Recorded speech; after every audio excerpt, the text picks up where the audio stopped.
Self-situate here.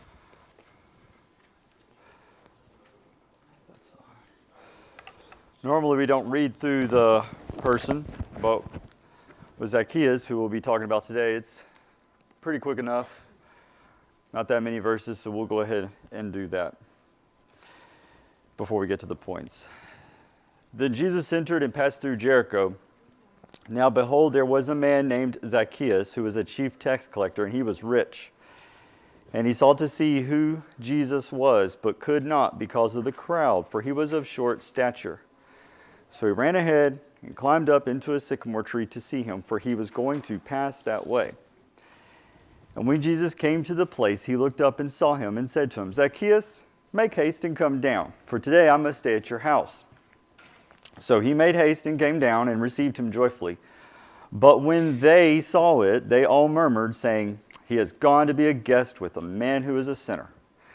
Then Zacchaeus stood and said to the Lord, look, Lord, I give half of my goods to the poor, and if I have taken anything from anyone by false accusation, I restore fourfold. And Jesus said to him, today salvation has come to this house, because he also is a son of Abraham. For the Son of Man has come to seek and to save that which was lost.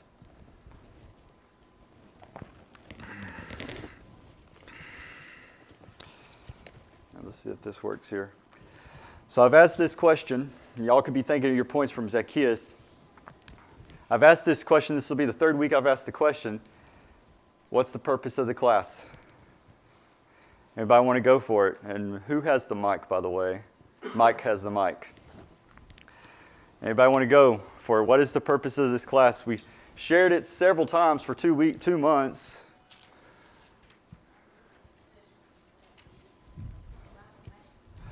To learn from the decisions that people around us make, right? Oh, well, I would both, and us, right? So y'all have definitely seen some of the classes, because I want to get to this point. We're going to spend the last class not so much discussing, but we're going to have some questions that I hope they're kind of soul-searching for you. Because we approach this and we see what these people made decisions-wise. And you can see Jesus made a decision, didn't he, that somebody called they, verse 7, and we are going to talk about who they were. They did not like that decision. Zacchaeus made a decision. He made several decisions. And that's good and fine to look at those people. And that's good and fine to understand how we look at ourselves and say, here's how I make a decision in accordance with God's word. But then when somebody else in the congregation makes a decision that's different from us, and I know we talk about matters of opinion, but then usually we get riled up on those matters of opinion, don't we? We're going to spend some time kind of evaluating that on that last class. So that's why these last few lessons, you're going to see more and more talking about and setting us up for how do we think differently from one another and therefore come to a different choice and decision. So with that said, today we're talking Zacchaeus. I'm going to go ahead and let y'all know. We'll talk Jonah and Gideon. David we're not going to talk about. We'll run out of time. Peter will probably make one point, but Peter is going to be the last class. And I want to spend like the last 20 minutes going over what we've talked about. And I'll give you all further details about that when we get there. But today, let's talk about Zacchaeus. All right. Jesus met with all sorts of sorted people, right? And this is a pretty simple enough question, but do we do the same? No. I heard No. No, we don't. Now, it's interesting to me. Name some other situations in which Jesus met with sinners, sorted people. Throw them out there. I'll repeat them in the mic so the YouTubers can hear it. When he went to Matthew's house. Okay. Very similar situation. Another tax collector. And what did people do then? The Pharisees. They griped about that, right? Others. Give me some others. Yes, ma'am. Woman at the well. Okay. That's a big one. When he allowed the woman to break the vial over his pulpit. Mm-hmm. And she was a sinner and they knew it and condemned him for it. Yes. when he was sitting at the table and the lady came, actually they say that's 2 instances at least, but she came, he's actually at the house of a Pharisee, if I recall, and she's wiping his feet with her tears, and she has that flask of oil. And first off, the Pharisee says, well, if Jesus knew what kind of woman that was, he wouldn't let her do that. And then Judas specifically, in the other situation, but his disciples also complain about it, saying, oh, well, if that could have been donated and given to the poor, right? Of course, it says Judas because he didn't really want to donate it to the poor. He wanted to use it for himself. So Jesus met with all sorts of different types of people, and it's interesting to me to see how the interactions came about. Okay? So here with Zacchaeus, Zacchaeus wants to see Jesus. He climbs up that tree, but where does Jesus go? Jesus is walking along in the crowd, and he sees a guy up in a tree. And what does Jesus do? Pass on by? No, he goes to that guy. He goes to Zacchaeus in the tree. Okay? Zacchaeus is trying to find Jesus, but he can't get to Jesus, so Jesus comes to him. Now, in the case of the lady or ladies who wash Jesus' feet with their hair, right? They come entirely to Jesus. They come all the way. And then in the case of the lady at the well, Jesus is sitting there and she comes out, and it's kind of almost a happenstance that their interaction occurs. The point is, sometimes we have sinners, well, I would say we all are sinners, so we're always going to have sinners walk through those doors. But sometimes we're going to have people who don't look like us walk through those doors. That's kind of an easy one. They're here. Are we making them feel friendly? Or are we being friendly to them? That would be kind of like the lady at the Samaritan well who Jesus is standing around and she's coming out to him. She doesn't even know she's coming out to see him, right? She's coming out without other ladies, by the way, right? Think about that. Ladies would congregate together and go out to the well together for safety because it's outside the city. That kind of indicates what type of woman she was. The other ladies didn't want to hang out with her. But she goes out straight to Jesus. Zacchaeus, he's intentionally looking for Jesus. The lady at the well wasn't even looking for Jesus. Zacchaeus is looking at Jesus. He cannot get to Jesus because of the crowds. And yet Jesus comes to him. Is Jesus on this earth today? I don't see any head, ma'am. He's in heaven. So who has to do the work for Jesus? We do. In fact, I forget what verse. It says we're ambassadors. Some people say we're his hands, we're his feet. I know there's a modern, if you will, in the last 20 years, Christian song rather, that talks about make me your eyes that I can see people the way you see them. Make me your hands so I can touch them and help them the way you would have and you want me to. So if we see Jesus treating people this way, sinners who the righteous people complained about, what are we supposed to do? Are we supposed to act that same way?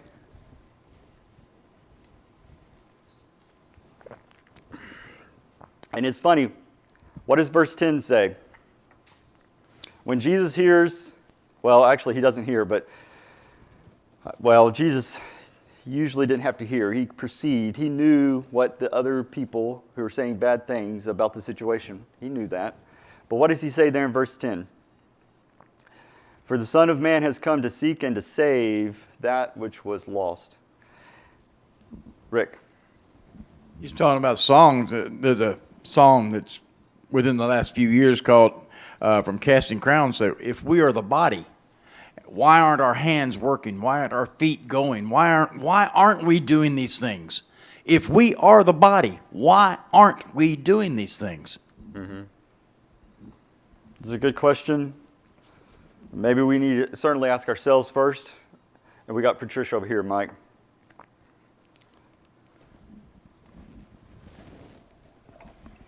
I want to go back to that first line right there. Jesus met with all sorts of sordid people.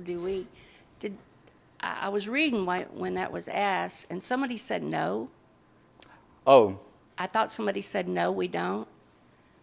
I do. I do. I live in an apartment complex. I have met with some sorted people, and if we get out of this building right here, it looks like all of us would come in contact. I don't know what you mean by sorted. I would think, worldly. And so I don't quite get that, because I think we do, if we're going to be honest. so let me ask you this. Maybe I should ask the question, not do we, but do you? 1, 2, 3, 4, 50 people in here. Not all of us are going to say yes, Patricia. Not all of us are going to say no.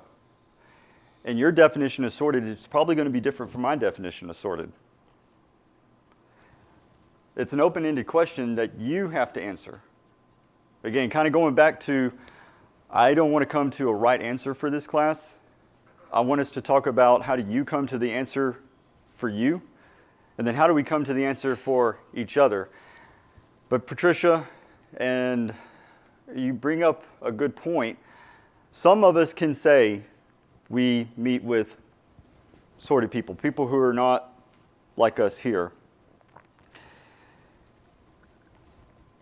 How do we get that to where we can say not just I, but we are intentionally doing it?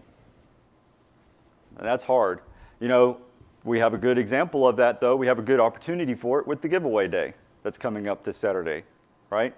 And we'll have Miss Gayla here in a moment. But,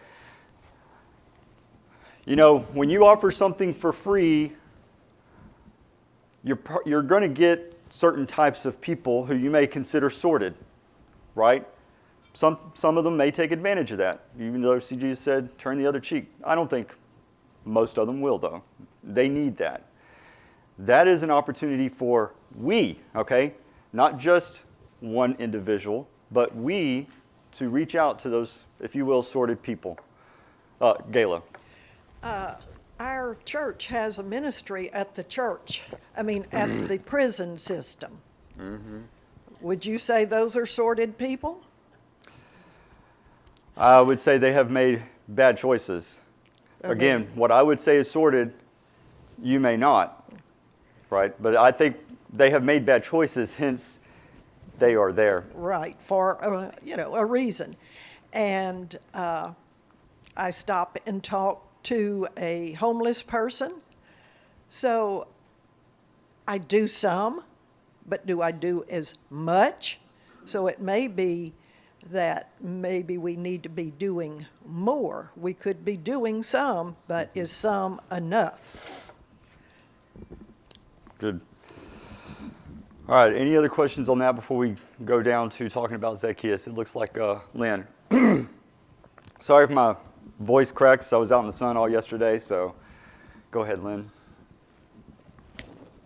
Just real quickly on the topic of the fact that Jesus met with all sorts of sorted people, and he explains it time and time again. He came to seek and save the lost. He said that people that are well have no need of a physician. If we isolate ourselves from the world, then we are doing nothing, absolutely nothing, to spread the gospel and the ministry of Jesus Christ. We have to be interactive in this world. And it's not just because of the commands of Jesus. Our daily lives insist that we interact with people who don't necessarily always agree with a particular point of view. And for us to sit here and say, well, what about people in prison? Are they sorted? Who am I to judge whether or not that person is a sorted person? Has Jesus changed their heart? Have they turned away from the bad choices and bad decisions that they have made in the past? When we begin to have a conversation and try to classify, people, if people come to see us on Giving Day and we can take advantage of that as a way to minister to them and to share the gospel with them, that's a blessing. If they walk up and they're not dressed the way we think they should be dressed, or they're not driving the kind of automobile we think they should be driving, and we judge those people, then we are certainly more sorted than they are. So think about this. Our demographics of America today are a lot different than they were 30, 50 years ago. So if you thought homosexuality was sorted and there's no way that those people can be reached, and you're not going to try, you're going to have a harder time reaching people today, aren't you? Because it's more prevalent. Well, it was illegal until 1974. That was also Roe versus Wade, wasn't it? 74.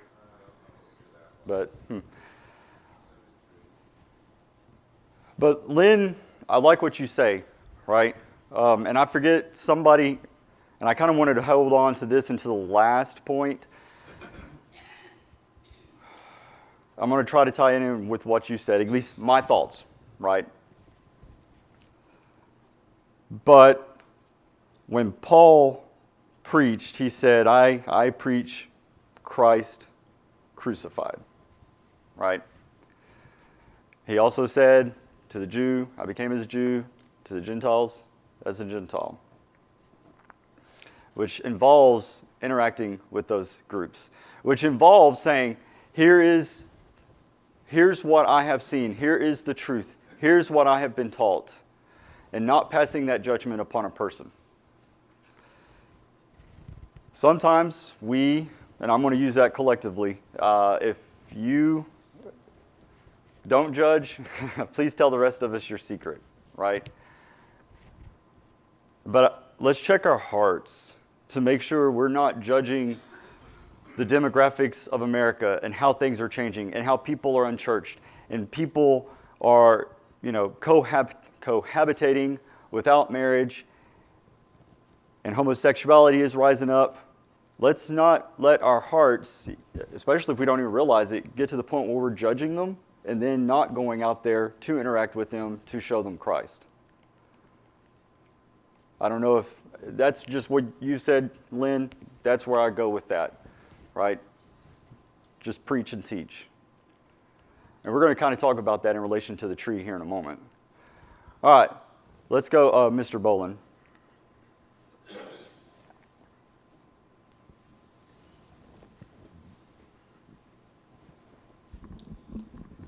Before we say whether or not we meet with sordid people, maybe we need to define sordid.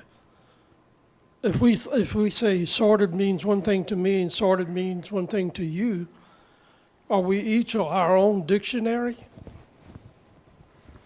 Can we have everybody have a different definition of all words? Of what? Of words. I think you We can't have our own definitions. I think you can define sorts of people that you're comfortable with or not. So, all right, let's move on to Zacchaeus, choosing to see Jesus. So, think about Zacchaeus. I mean, when we're boys and girls, we like to climb trees, right? That's not a big deal. But think about Zacchaeus and what he's having to do here just to get that opportunity to see Jesus. Now, I don't know. I try not to read into the text. But if I'm having to basically put myself out there because of I don't want to call it a shortcoming, but because of I don't have the same opportunity as somebody else, right? How would I let that fear of embarrassment hold me back? I don't know if Zacchaeus had no fear whatsoever. I'm a tax collector. I'm rich. I shouldn't have to be climbing that tree. I should be able to wave the crowds away and go directly up to Jesus. But he was resolved to do what he could to see Jesus, even climbing that tree. One of the things that they're talking about nowadays with respect to leading and managing people, one of many things, And I wish Stephen was here because he definitely hears it as much as I do. But you as a leader need to be vulnerable with your people. You need to say, hey, here's where my shortcomings are. Here's where I have concerns. Here's where I have doubts. To foster they call it a psychologically safe environment to where people are more willing to make mistakes. People know, hey, the boss has my back. And I think there is some good of that. And there would probably be some good of that with ourselves, right? You think about somebody who has sin in their life or a problem in their life, and they come into this worship service, into this assembly, and they have the brave face on.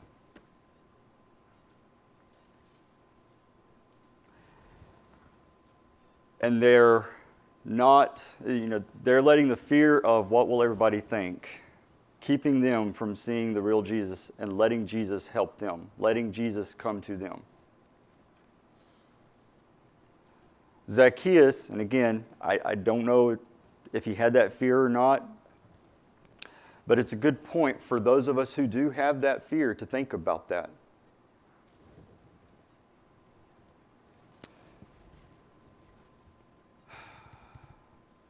All right, Zacchaeus, choosing to change our ways. So there, after Jesus eats with Zacchaeus, verse 8, he says, "Look, Lord, I give half of my goods to the poor, and if I have taken anything from anyone by false accusation, I restore fourfold." Now,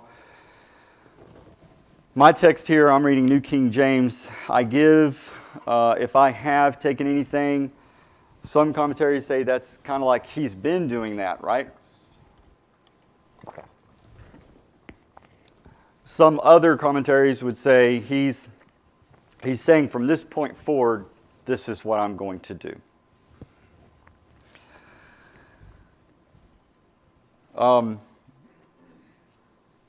Zacchaeus wanted to see Jesus. Jesus came to Zacchaeus. But after that interaction, there had to be a change in Zacchaeus, right? You think about Matthew. Here's Matthew. He's a tax collector, which they helped the Romans. Who was somebody on the other end of the political spectrum of that day in the apostles? And now I'm the zealot. What's his first name? Simon, thank you. Simon the Zealot, okay? The Zealots were a political group that we got to get rid of the Romans, right?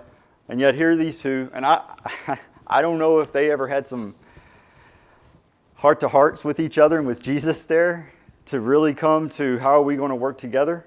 But we don't see where they had disagreements here in the Bible. But despite their backgrounds, despite their attitudes, when they interacted with Jesus, they had to have a change amongst themselves to work together. Here's Zacchaeus. He has an interaction with Jesus, and there has to be a change of heart for him, a change of attitude, and a change of actions as well. For us today, same thing, right? When we have an interaction with Jesus, and of course, it's not physical like they had back then, right? But when, and I wouldn't even say ourselves, obviously with others, Jesus said, when you do it to the least of these, you're doing it to me. So when we go off and we bring Jesus through word, through our example, through our teaching to others, there has to be that change of ways, even if they're sordid people, right? People who are still lost in their sins. All right, any questions on that before we move to the last point? Questions, comments, I should say, about this or the last point? So, the last point we just did. Okay. Actually, I misspoke. I got 2 more points. All right, look at verse 7. But when they saw it, they all murmured, saying, He has gone to be a guest with the man who is a sinner. I don't know who they are here, but I'm going to guess it's the Pharisees, because it usually is, right? It was the Pharisees who complained about Matthew. Now, we all know, we always talk about in class, oh, the Pharisees, they were the spiritual leaders of that day. They were supposed to be good. I think about the story of the Good Samaritan, right? A priest walks by, a Levi walks by, the people who in that day and age, right? If we gave some names in the church here, not necessarily in this congregation, but people that everybody in the Church of Christ knows, we'd be like, oh, that's a good guy, that's a good lady. So when Jesus is talking about Pharisees, when he talks about Levites, well, they're supposed to be the good people, and yet good people choose to complain about good people. And I use quotations there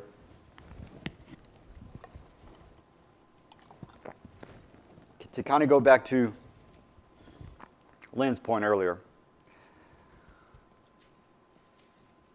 We could certainly judge people based on their actions, not judge them, but judge, I think, their actions as we see it. That's a wrong action. That's a right action. You murder somebody, or somebody is murdered. Murdering is a wrong action, right? I cannot call that action good. I think we've talked about it before. Isaiah, when people call evil good, good evil, that's wrong. But verse 7, when they saw it, they all murmured, He has gone to be a guest with a man who is a sinner. I hope we can all do a better job of not judging people just on what we see, not judging their heart. Whoever they were here in verse 7, do you think they would have gone to Zacchaeus and ate with him? Probably not. The apostles, when they come back from the town of the Samaritans and they see Jesus talking with the Samaritan woman, they were shocked for several reasons, weren't they? And through that interaction, that whole town came out to see Jesus, and he stayed there, I think it was for 3 days. Had it been up to the apostles, would that have happened? Kayla's shaking her head no.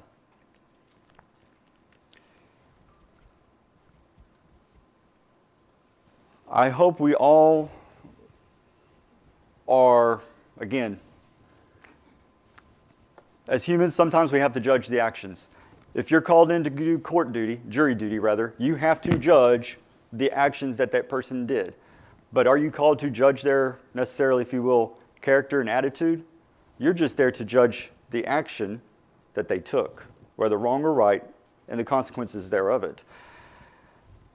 I hope we don't get to the point where we're judging people's attitudes, either in the church or out of the church, just like Jesus certainly did.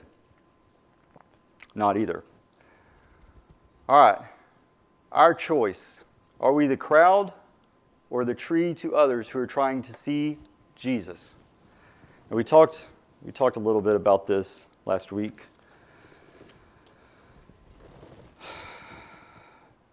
Everybody in Israel wants to see Jesus. And everybody in Israel knows everybody else in Israel wants to see Jesus, right? But here's the crowd, and Zacchaeus can't get through the crowd to Jesus. We could be like that crowd. I don't know if that crowd was judging Zacchaeus, saying, hey, he's a tax collector. He's a sinner. Leave him alone. He doesn't need to see Jesus. He doesn't need the good physician. Maybe they were judging him. Maybe they were so preoccupied with Jesus, they didn't even look behind them to see somebody who wanted to also see Jesus.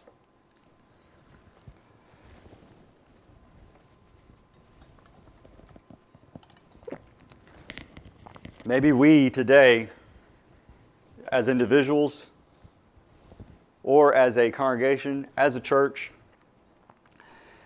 can we be that crowd? We're so busy seeing Jesus, we miss the opportunity to look behind us or around us and see people who are also looking for Jesus and need him as well. Heather. Well, that was real easy for Mike. He's sitting right in the by you. I mean, isn't that the most comfortable spot to be in, is the crowd, just staying focused, just doing what you're doing every day and making sure you're doing the right thing. It's a lot more uncomfortable to turn around and look. Something that Steve Johnson said when he was here was seek out the visitors first when service is over. And that's hard to make yourself do because it's uncomfortable. But it is what we're called to do. That's how the church is going to grow. You know, it's not going to grow when we're the crowd. Mm-hmm. Thank you, Heather. So there's the crowd, and then there's this tree. Now, the sycamore tree of this area is not the sycamore tree of our day. Obviously, it's got low enough branches that a guy can climb up it. You think about that tree, and I don't want to look at this and say, okay, here are the 5 things that this tree did to bring Zacchaeus to where he could see Jesus, right? But there are some things I notice. First off, the tree gives Zacchaeus easy access to climb up and see Jesus. Lynn, I can't remember exactly what you said, but I think you said isolating, when we isolate ourselves, when we're not interacting, I believe. So, and I'll get it, as somebody who likes to get done with work and go home and just, I'm done with people for a while. But if that is our attitude, we're going to stay here, we're going to come to church, then we're going to go home, and we're not going to go out and about. We're removing the access that others have to see Jesus by us. Okay? Sometimes it's easy.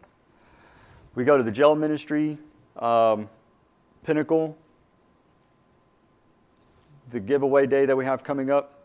Sometimes it's kind of like an easy opportunity. Other times it might be harder. Our apartment complex, right? It might be a little bit more private. All those are good examples of making sure people who need to see Jesus have access to you and through you to see Jesus. So that tree, those lower branches, Zacchaeus had to climb up. You know, what if he'd come up and that tree was like one of our tall pine trees? You think Zacchaeus is going to climb up that? No. So we need to have that access for people to see Jesus through us. Rick.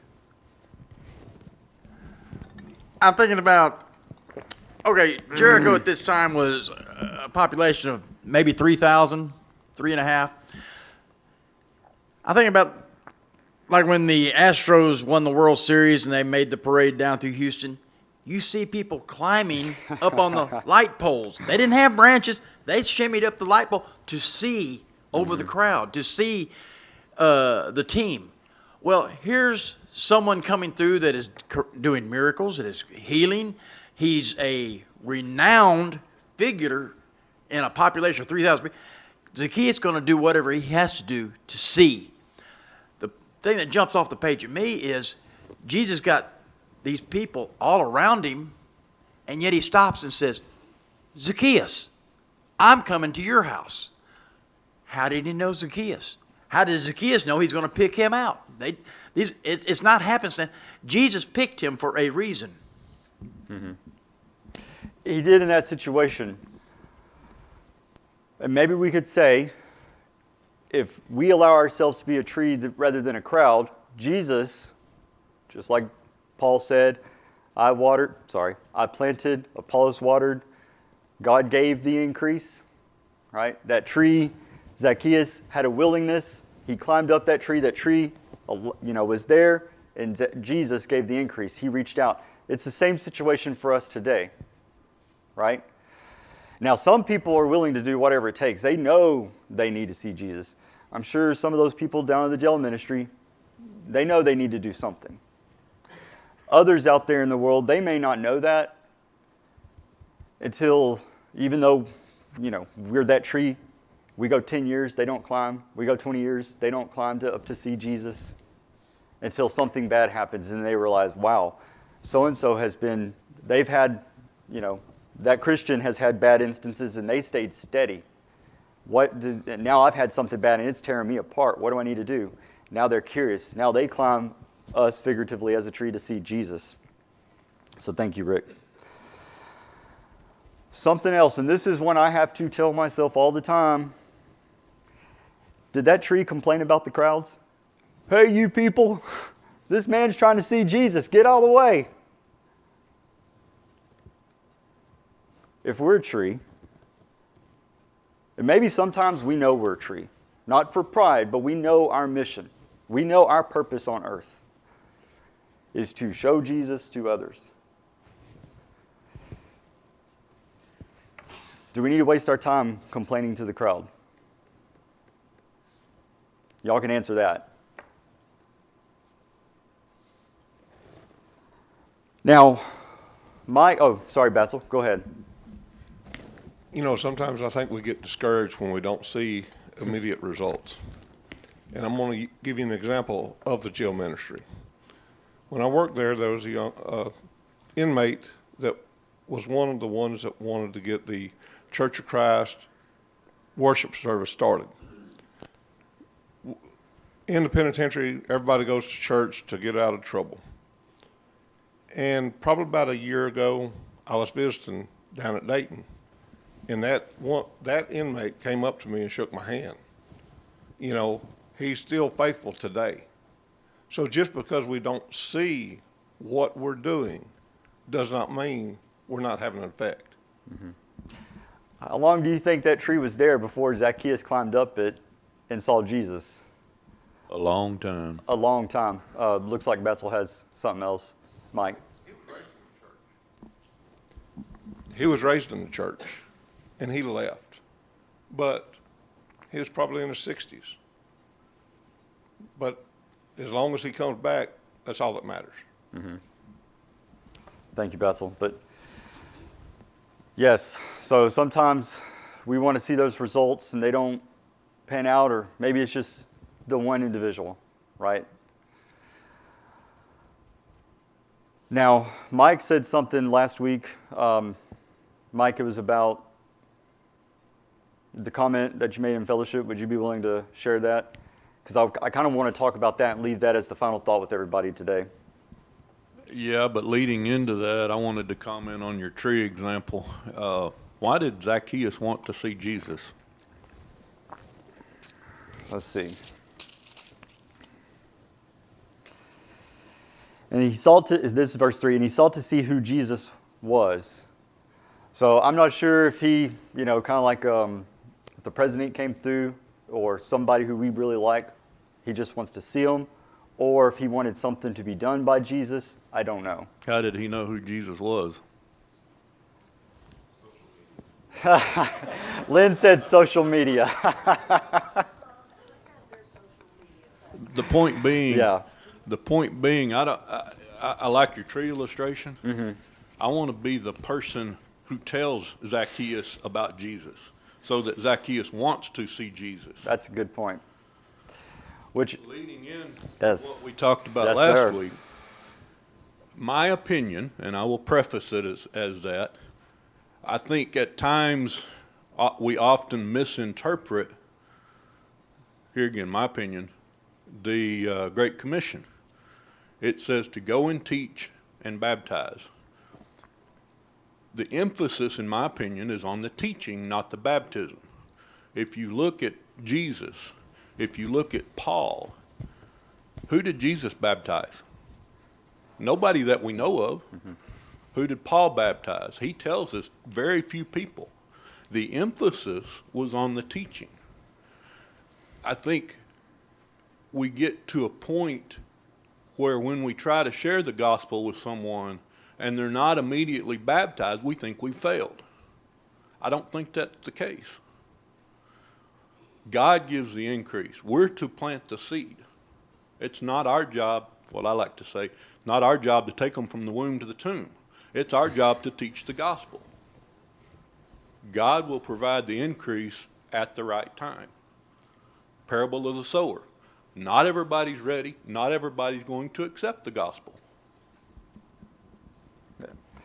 We got Heather over there. Thank you, Mike. To piggyback on Mike's statement about emphasis on the teaching, if that's where our emphasis is, if that's where our mindset always is, then we're not going to stop teaching after they're baptized. And that a lot of times becomes kind of a failure for us because we look at baptism as the pinnacle of someone's faith. But really that's the beginning, isn't it? That's where it has to start, where the real learning has to start. And if we're all in that teaching mindset, then we won't drop the ball there.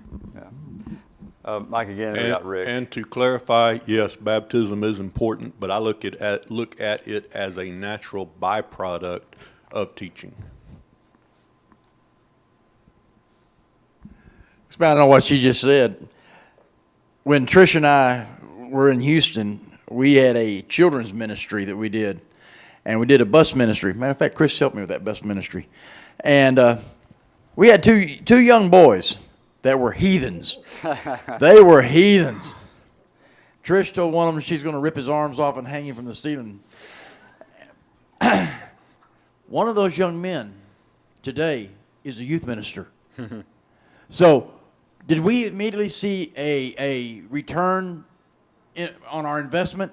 No, not immediately. Mike's going dead. But we didn't see that return. But now we know that what we did back 40 years ago has paid off. He's now in the ministry. Mm-hmm. So we're not looking for immediate return on investment. We're looking for the future. Yeah. So this is the point I would like to make on Mike's point, and for y'all to think about, because we only have a minute left. And I appreciate, Mike, that you saying it's an opinion. I wish we would talk more about opinions in here, because I think when we don't feel good about things in the church, it's because we're thinking of it as a fact or a truth and not necessarily opinion. And because somebody else came to something different from us, why do I feel different? My opinion, Mike, is that each one of us probably has a different gift that is best suited for evangelizing or teaching and preaching Jesus that is different from somebody else's. Some people can go cold turkey up to somebody else and say, hey, let me invite you to church. Some of us can't do that. So let's not make them feel bad when they can't.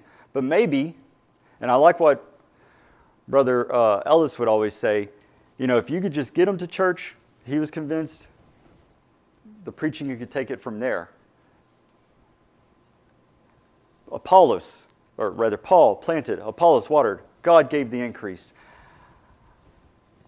Our evangelism program, and I mean our, not yours or yours, our evangelism program should be who can do what part of the process. Sometimes we approach it as, hey, we need y'all to get out there, go evangelize. Everybody do the same thing. It doesn't work that way, in my opinion. And I assume Mike probably saying the same thing. So y'all think about that. What part of that process are you really good at? Maybe it's not even up before the baptism. Maybe it's after the fact. You're excellent at teaching. And we have several excellent teachers in here.